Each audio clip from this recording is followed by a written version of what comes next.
Bonjour Samia. Bonjour. Donc, nous sommes toujours à Tous Historique édition 2024 en compagnie de Samia Borgi, directrice du musée Colette, hein, c'est bien ça, et grande spécialiste de l'autrice bourguignonne. Alors, vous nous présentez un livre tout sur Colette, ou presque. Alors, est-ce que vous pouvez nous parler un peu de votre parcours sur Colette? Parce que j'ai cru comprendre qu'au départ, Colette, c'était pas votre tasse de thé. C'est vrai, je ne peux pas le cacher. J'avais essayé de lire Colette quand j'avais 15 ans. J'avais ouvert Le Blé en herbe, qui était là dans la bibliothèque de mes parents, un livre qui m'intriguait. Et quand j'ai commencé à le lire, j'ai tout de suite ressenti un ennui profond. J'ai parcouru une cinquantaine de pages et j'ai fini par arrêter ma lecture là en me disant que Colette c'était pas un auteur intéressant, c'était pas un grand auteur, je ne trouvais pas le livre très bien écrit. Et j'en suis restée là avec Colette pendant des années. Et puis quand j'ai terminé mes études de lettres, j'ai appris que le conseil départemental de Lyon recherchait une personne pour créer, gérer, animer le centre d'études Colette, c'est-à-dire les archives de Colette, pour le musée Colette de Saint-Sauveur-en-Puisaye. Je me suis présentée à cet entretien, j'ai eu la chance d'être retenue, c'était en 1998 et ma véritable découverte de Colette a commencé à ce moment-là parce que là, il a fallu que je la lise. J'ai commencé d'abord par lire des biographies, deux biographies, une de Jean Chalon et puis une beaucoup plus ancienne qui datait de 1927 et j'ai adoré, j'ai eu le coup de foudre pour la femme, son parcours, son courage. Et ça m'a vraiment donné envie de la lire, ce que j'ai fait. Et là, j'ai eu un deuxième coup de foudre pour l'auteur, son écriture. J'étais passée vraiment complètement à côté quand j'avais 15 ans, peut-être parce que j'étais trop jeune, je manquais peut-être de maturité. Mais à partir de ce moment-là, pour moi, ça a été comme une révélation, parce que j'ai découvert une écriture qui ne ressemble à aucune autre et qui a profondément bouleversé, révolutionné même ma façon d'être, de vivre et de sentir. Oui, effectivement, parce que Colette, elle a eu un parcours assez incroyable, avec des multiples facettes de son talent, parce qu'elle a fait beaucoup de choses très différentes. Et donc, votre livre, ça parle de quoi? Pour résumer, c'est quoi c'est une biographie? C'est quoi exactement, si vous deviez le décrire? Alors, mon livre, il est né d'une collection qui s'appelle Tout sur un tel, La Fontaine, Jules Verne. Et dans ce Tout sur Colette, eh bien, l'idée, c'est à travers des documents d'archives, que ce soit des photos, des lettres, des ouvrages, des manuscrits, eh bien, d'explorer différents aspects de sa vie, de son œuvre, toutes les multiples facettes qui la qualifient et qui montrent à quel point elle était une femme complexe, dotée d'une personnalité très riche, originale et audacieuse. Bien. Est-ce que vous avez en projet d'autres livres sur Colette ou pas d'ailleurs? Parce que est-ce que c'est votre premier livre? C'est mon premier ouvrage seul, parce que j'ai collaboré à des éditions de correspondance ou à des ouvrages collectifs. C'est le premier livre que je signe toute seule. Je n'ai pas d'autres projets de livres actuellement, pour le moment. mais tous les ans, j'ai quand même un grand projet d'écriture sur Colette, puisque tous les ans, au musée Colette, je propose des expositions qui dévoilent des aspects plus ou moins connus de sa vie et de son œuvre. Et à cette occasion, j'écris des livrets d'exposition qui sont vraiment des documentations, des petits livres qui permettent de prolonger toujours plus loin l'exploration de cette vie qui semble pourtant inépuisable. Oui, mais déjà en fait ce sont des ouvrages, mais par contre ils sont peut-être disponibles qu'au musée Colette, c'est ça? Oui, exactement. Voilà. Oui. En fait c'est la diffusion qui est un peu restreinte, mais l'ouvrage n'est pas sans intérêt malgré tout. Tout à fait. Contrairement à cet ouvrage qui est disponible partout, là, les livrets de ces expositions ne sont disponibles qu'au musée Colette. Et si je ne me trompe pas, vous n'êtes même pas originaire de Puisaye.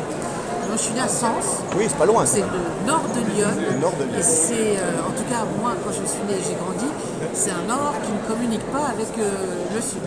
Disons que je ne connaissais pas du tout Saint-Sauveur-en-Puisaye. Je connaissais de la Puisaye, je connaissais Toussy et Saint-Fargeau, ce spectacle historique que j'avais vu quand j'étais enfant. Et justement, la découverte de Colette m'a aussi entraînée à la découverte de cette région magnifique qu'est la Puisaye. Ouais, d'ailleurs, moi j'étais il y a 4 jours avec le docteur Michel Moreau, que vous devez connaître. Très bien. et qui fait aussi une randonnée sur Colette. Oui, Michel Moureau organise des randonnées sur les pas de Colette tout autour du village, des circuits que Colette empruntait elle-même. Et il illustre tout ce parcours de textes justement de Colette qui décrivent admirablement tout ce sentier, toute cette flore, toute cette faune qu'on découvre à cette occasion. Et on remarque aussi à quel point tout a été préservé et est encore tellement fidèle aux descriptions que Colette a pu faire. Oui, c'est vrai que Saint-Sauveur est, on va dire, un peu toute la puisée et n'a pas trop bougé, n'a pas été trop atteinte par le modernisme ou l'urbanisme qu'on a un peu partout. Donc c'est un atout qu'il faut mettre en valeur. Et d'ailleurs, je trouve que moi, quand j'étais jeune et que je grandissais à Saint-Sauveur, on parlait quasiment pas de Colette. J'ai fait 4 ans au collège Colette, on n'a jamais étudié Colette, jamais. Oui, alors dans son propre village, Colette a longtemps été occultée, délaissée, parce que alors, les relations de Colette avec son village natal, elles sont très compliquées. Hein. Elle s'explique par le premier roman de Colette, Claudine à l'école, où elle a fait des portraits accablants, des caricatures redoutables, voire cruelles, de ses anciens compatriotes.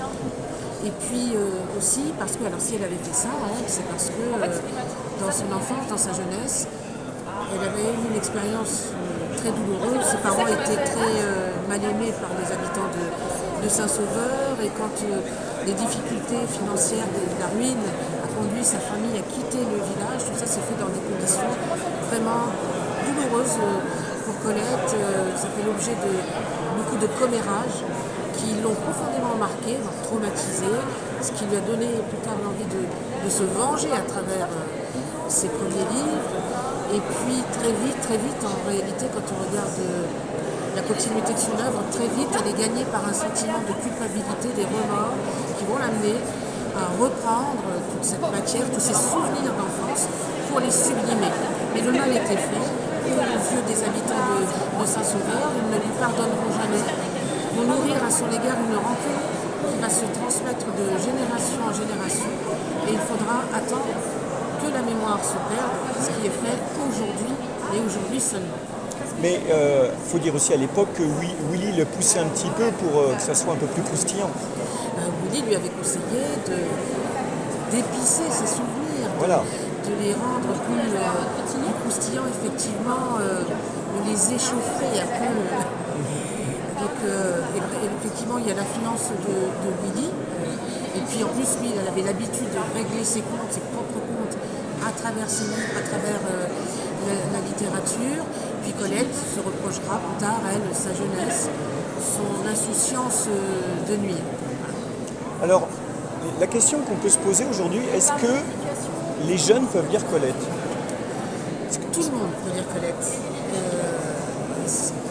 Pourtant, c'est pas souvent proposé aux jeunes, on va dire.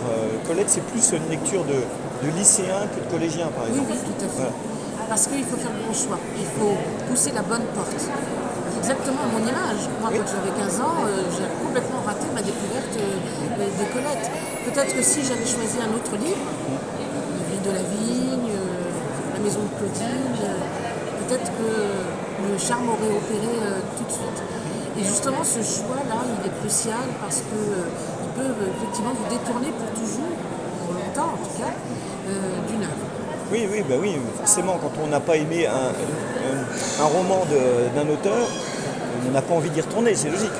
Et puis il y en a tellement de choix qu'on a vite fait de passer à autre chose. Exactement. Et puis en ce qui concerne Colette, il y a cette écriture, cette langue qui peut paraître pour un jeune lecteur très difficile d'abord. C'est pour ça qu'il y a des ouvrages que vous ne pouvez pas donner à un tout jeune public. Voilà, il faut choisir. Et les dialogues de bêtes, contrairement à ce qu'on peut imaginer, et contrairement à ce que le titre peut laisser penser, les dialogues de bêtes n'est pas un ouvrage que je conseillerais pour un jeune public. Mais moi, ce qui m'a toujours surpris, c'était le contraste entre l'écriture ciselée, intelligente, profonde de Colette et quand on entendait sa vraie voix, qui était une voix de poilledine, pur jus, avec un accent coupé au couteau jusqu'à la fin de sa vie, quoi. C'est assez étonnant. Oui, alors ça, entendre la voix de Colette, c'est une véritable expérience. Oui. Ça, il faut vraiment l'écouter, c'est disponible pour tout le monde, il suffit d'aller sur Internet, sur YouTube. Et cet accent, cette façon de rouler les airs, ça a été, à mes yeux, sa plus belle marque de fidélité à son terroir. Je suis d'accord. Parce qu'elle ne l'a jamais perdu. Ouais. Certains mauvais esprits chagrins disent même qu'elle le cultivait cet accent, qu'elle l'exagérait, disons. Peut-être certains effets, mais en tout cas non, c'était vraiment l'accent de la famille. Ses frères avaient aussi cet accent-là. Et c'est vrai que c'est un accent qui sent le terroir. Ah, complètement. Qui sent la terre, qui sent. On parle de vieilles provinces françaises et qui semble assez éloignée de cette voix que l'on entend lorsque l'on lit Colette pour soi dans sa tête. Ah ben exactement. Ah oui, on roule pas les airs quand on lit Colette pourtant. Non, on n'entend pas cette voix-là. Quand on a tous une voix qui se met en action quand on lit, une petite musique, Ouais. et cette voix, cette musique ne correspond absolument pas à la voix réelle de Colette, ça c'est certain. Moi je suis un peu comme vous, j'ai aussi découvert Colette sur le tard, bien que j'ai grandi dans le même endroit, donc ça me fait vraiment plaisir de vous croiser. Et donc qu'est-ce qu'on peut dire sur l'avenir du musée Colette? Qu'est-ce qu'il y aura comme nouveauté? Peut-être pour l'an prochain, parce que là l'été tire à sa fin. Voilà, alors cette année on a proposé une exposition qui évoquait le parcours de Colette la sportive, parce que cette année olympique, ça semblait tout indiquer, et ce n'est pas juste un prétexte, elle a été vraiment une grande sportive, c'est-à-dire qu'elle a fait de l'équitation, du vélo, énormément de gymnastique, de culture physique, de boxe même, de ski, elle a beaucoup pratiqué les sports d'hiver, la natation, elle en raffolait. Et l'année prochaine, c'est une exposition qui va peut-être, je pense, toucher un très large public, parce que là, on va mettre à l'honneur un aspect presque légendaire de la personnalité de Colette, c'est sa gourmandise. Ah. Colette l'épicurienne, c'est un sujet extrêmement riche, parce qu'il y a la gourmande lorsqu'elle est à table, mais il y a aussi la gourmandise dans l'œuvre, celle de ses personnages, et la sienne propre à l'égard de la langue, puisqu'elle manie les mots comme elle le ferait de mets dans une assiette. Elle a une approche très gourmande de la langue, et c'est tout ça qu'on mettra à l'honneur l'année prochaine. Eh ben, nous serons au rendez-vous. Merci. Merci Samia, bon salon, bonne journée, puis à une prochaine fois. Merci beaucoup. Au revoir.